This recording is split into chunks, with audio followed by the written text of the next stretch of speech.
Okay, welcome everybody to episode 4 of Fangirl Chat with Teresa Delgado from Fangirl Next Door and Tricia Barr from Fangirl Blog. Good to be here. Excited to talk Rebels on this segment. Yep.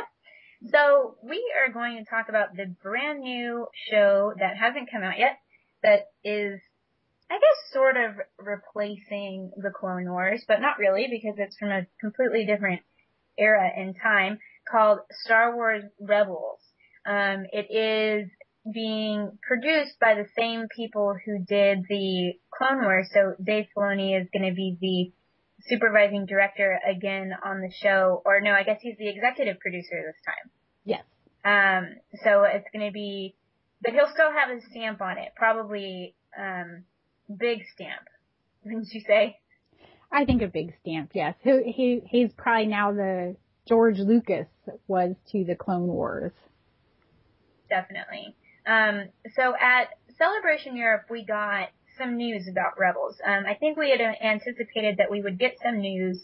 We didn't get, too much into the detail of the show, but we did learn some interesting stuff. I'm trying to think. So Tricia, what did you learn from the panel? And we're going off of the live blog on Star Wars Blog. Yes. So.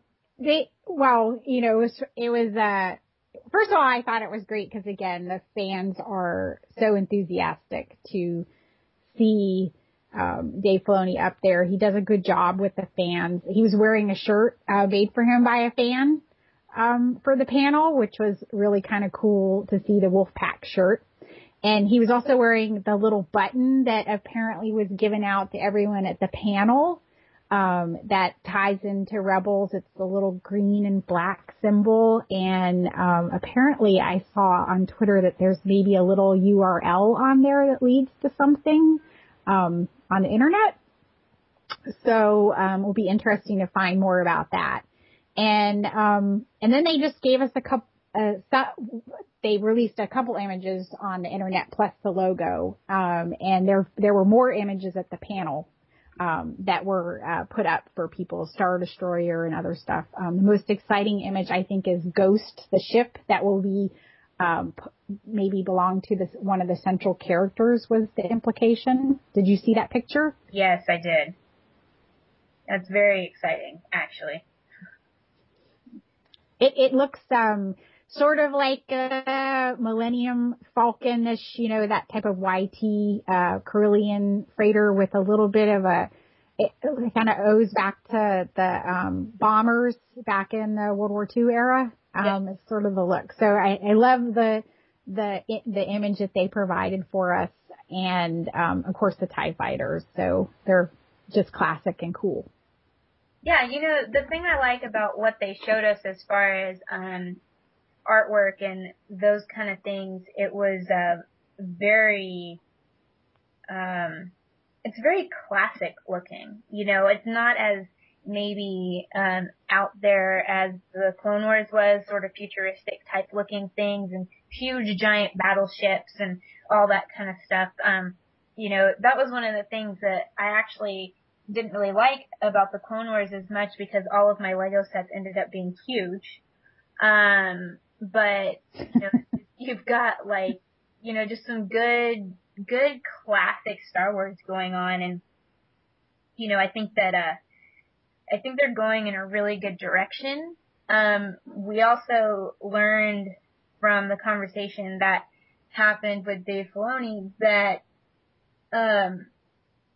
Lucasfilm is going to be collaborating with them across many fronts, when it comes to Rebels, which apparently, according to Dave Filoni, is something that he didn't really have on the Clone Wars. So I'm not really sure what that means exactly, but it seems like a good thing. I think they're gonna try to hit this on every level. I talked a bit about that the Wall Street Journal actually did a piece on that there are Star Wars books recently. So I think we're going to see Rebels maybe come. I know they said they want to aim it at sort of a teenage audience for the characters will be teenage. But maybe we'll see some books and maybe we'll see some comics, which, there were some like younger tie-ins with the show, but we didn't see it stretch into every bit of the How We Know the Licensees Can. So maybe we'll see a little bit more.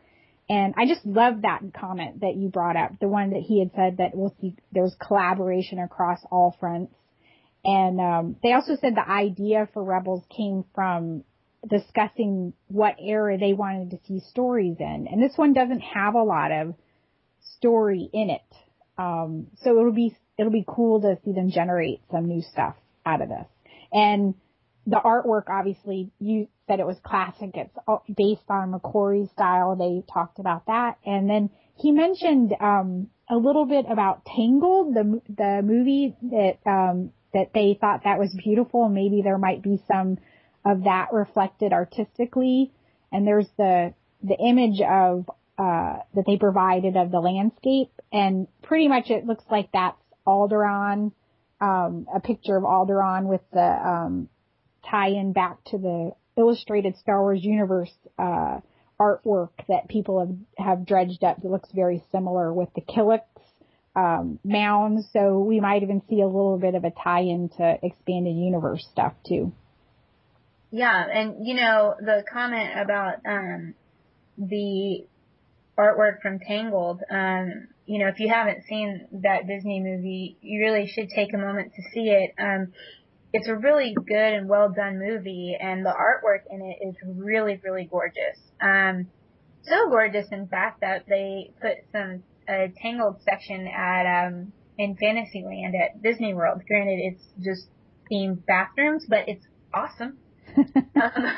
But no, I totally, when I read that, that was very encouraging. It's actually one of my favorite Disney movies now.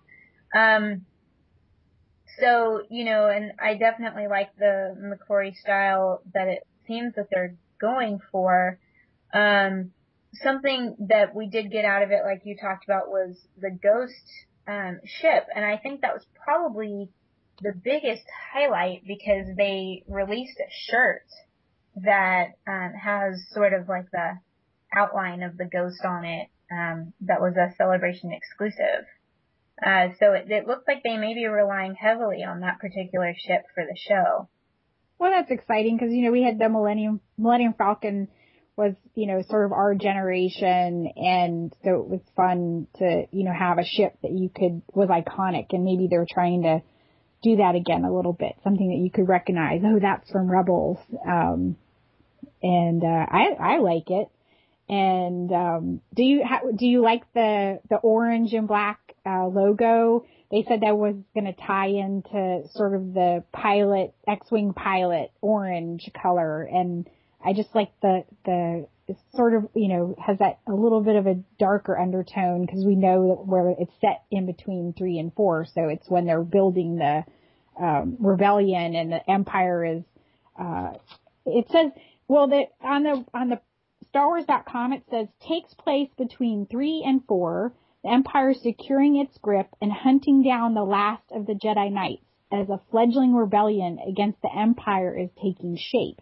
So it looks like we're going to see a little bit, some Jedi maybe getting hunted down, and also the rebellion getting formed. Which are you excited to see parts of the rebellion's formation coming to the screen? Definitely. Answer your first question about the orange and the logo and the way the logo looks. I actually love the logo. I like font and text a lot, and I like how they used a font that sort of broke the letters up with like the little lines and stuff. It makes it look more authentic. And then, it's not just like a solid orange. It's more of like a distressed orange, which is really awesome, especially if you're talking about, a division of people that's coming together and is sort of, what's the best way to put it? Like, kind of like the militia that came together for the American Revolution, just a bunch of people from all over the place. Yeah, maybe not so cohesive as different types of people joining together, not necessarily who you'd expect. Right.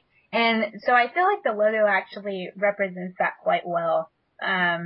And then as far as something that I want to see out of the show, I really do want to see the development of the rebellion, how it became to be, sort of who its leaders are, and sort of who kind of came up with the idea of saying, hey, we need to fight back against, the tyranny of the empire, and how are we going to go about doing that? I think that that's going to make for some really interesting storytelling, and for someone who is as big of a fan of the prequel trilogy as I am, I think that watching this and then watching the original trilogy, sort of like putting it back to back, I think it's going to make for a really cool way to sort of engross me back into the original trilogy. So, but I think they're doing some really cool stuff, and I definitely am full on supportive of Dave Filoni. I love what he's done with the Clone Wars, so I'm only expecting awesome, pretty much. Yeah, Tracy Canobio, who did the press for Lucasfilm for the Clone Wars, she was tweeting also from the celebration, and she said he's 1,000%, 100,000% dedicated to his work. And I thought that was, that's sort of the vibe I think a lot of fans get, is that he's like totally into this. Although I think he actually missed a question in his trivia. He missed what the opening sentence to Revenge of the Sith, the crawl, was. Oh man, I don't know that I could answer probably half the questions on the trivia, but it was funny because you think of, oh man, he knows everything, but there's can't know everything in Star Wars. There's so much to remember. Right, and I think one of the things that we found out that was really cool is that the Rebel storyline is going to be serial. It's not going to be sort of how the Clone Wars was, which was more episodic and in arcs and stuff. So I actually really like that. I like the fact that it's going to be a serial story. Yeah, instead of the crazy back and forth. Did you get to see that there was a website that put up the footage of Dave Filoni actually talking about when he was getting interviewed? Had you seen that footage? I haven't. Yeah, I saw it late last night, and I'm just remembering it now because it had more of the artwork that was on there. And I'm trying to think. I saw it on Club Jade's Tumblr, and it's pretty cool. And Dave Filoni, they asked him, it's because sometimes it's hard to get off the live blog sort of how they're reacting, and he was asked if there would be any characters from the Clone Wars in tying into Rebels. Mm-hmm. And it's always interesting to see they're given talking points and things they can and can't talk about. And he sort of got uncomfortable, and he lifted his, famous hat and, kind of fussed with it and rubbed it around. And he just said, he had made an earlier comment about he loved going to conventions and seeing Ahsokas and Rexes. He says it's cool to see all the people cosplaying Luke and Han and everybody else from the movies, but he said, I created those characters. So he was sort of lending back to that earlier comment, and he just said, he says, I can't really make a comment, but everybody knows how much I love those characters. And that was sort of all he said, so he didn't give a yes, he didn't give a no. He just said, I love those characters. So, maybe. Is there any Clone Wars character you'd like to see make an appearance in Rebels? Ventress. I would love to see Ventress. I would, it would be nice to see Ahsoka just pop through. I think that maybe there's a bigger story that is probably brewing in, Dave Filoni's head. If anybody's thought really hard about how Ahsoka could tie into the overall scheme of things, he would have. And I also Bo-Katan would be kind of fun to see her. And then we have the Darth Maul thread, so who knows if he'll pop back up. So there's plenty of the characters from the Clone Wars, but I honestly would really like to see Ventress because she's gotten more and more interesting, and I want to see what happens with her.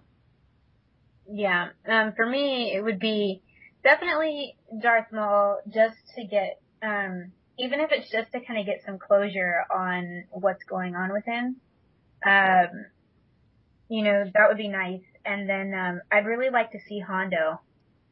Oh, yes. We have to have Team Hondo. I'm sure that he'll be like the one that everybody's campaigning. We have to have Hondo back.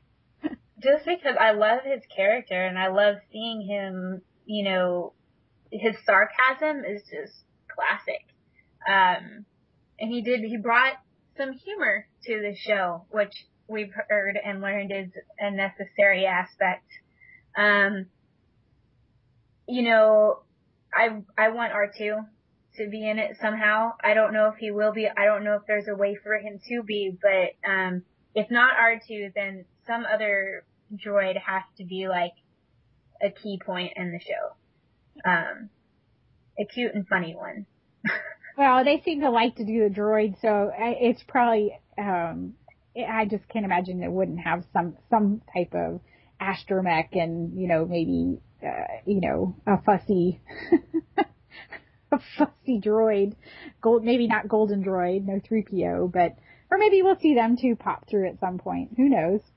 Who knows, but it's definitely exciting and it's definitely going to be something that's going to bring in a lot of fans. As far as, voice actors are concerned, I'd really love to see James Arnold Taylor working on it. And I'd love for Ashley to be involved in it somehow. I mean, I think that she has the capability to do other characters other than just Ahsoka. So, especially with what she's doing now on Sophia the First and stuff, maybe she can work on, having some different voices and stuff. Because I know that's one of the things she's talked about before is not being able to do all the voices like James Arnold Taylor can or anybody else. So maybe she can come up with a different sound to her voice so that we can have her in the show. And Kat Tabor, especially if they do some Leia stuff. She's already voiced Leia previously, on the Detours too. So I would love to hear her. And they like to go back to the cast, and it's probably a smart move on some parts because they already know that. I mean, Ashley had to keep some big secrets. Mm-hmm. She voiced that Ahsoka stuff like 2 years before, some of it, 18 months before it came out. Yeah. And so they know the likes of, Sam Witwer, James Arnold Taylor, Kat Tabor, and all these voice actors, Ashley Eckstein, that they can keep their secrets and that they also, one of the reasons the Clone Wars was a success was because their actors and their crew were so good with the fans. And I don't know why you wouldn't want to capitalize on that again.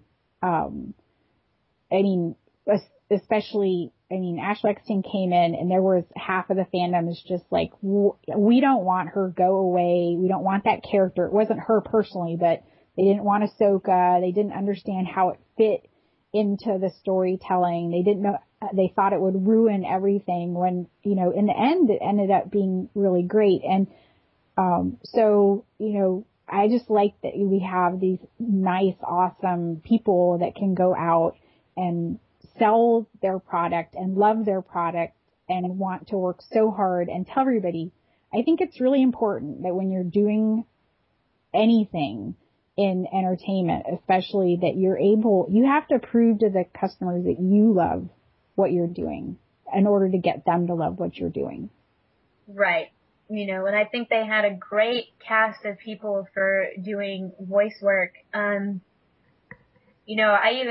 think Matt Lanter could do, some good for some of these characters, especially if we're getting, some younger, maybe teenagers, maybe in their early, late teens, early 20s type of characters. I think he'd be great. It'd be awesome to have, D. Bradley Baker back in.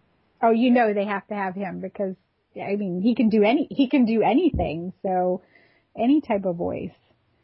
So he's so talented. And, Matt Lanter could just, if they would just dub him over on prequel trilogies, I'd be happy. Seriously. Yeah.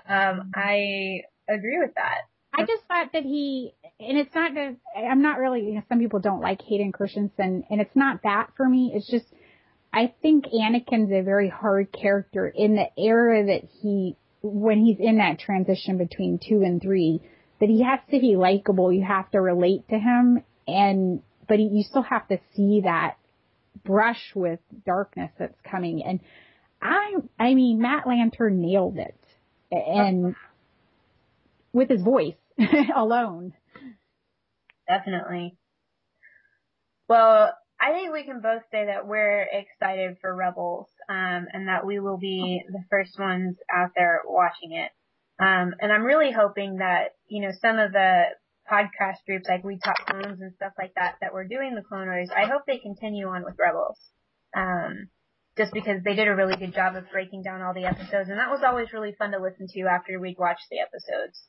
Oh yeah, that was my favorite things was you know, listening to people break it out, you know, when they had the Clone Wars roundtables on the Forcecast, and I actually got to do a couple of those, and it's just amazing what people will notice, and then you're like, wow, that is in there, and it ended up being a really fun way to, like, they put a lot of detail into the Clone Wars, and I'm sure they will in the Rebels, and sometimes you don't see it all, but then you go and read something, you're like, oh yeah, you know, it's just cool to hear that kind of stuff. For sure. So we know Rebels is going to start sometime in the fall of 2014, and it looks like it's going to be released as on the Disney Channel as like its premiere episode, the main Disney Channel, and then after that, the episodes will be on Disney XD. So for people who don't have Disney XD, you might want to start looking into how to get that through your cable or television service provider, and I will most definitely actually be getting real TV by then, instead of living off of streaming stuff. So I'm pretty sure DirecTV has Disney XD, so hopefully it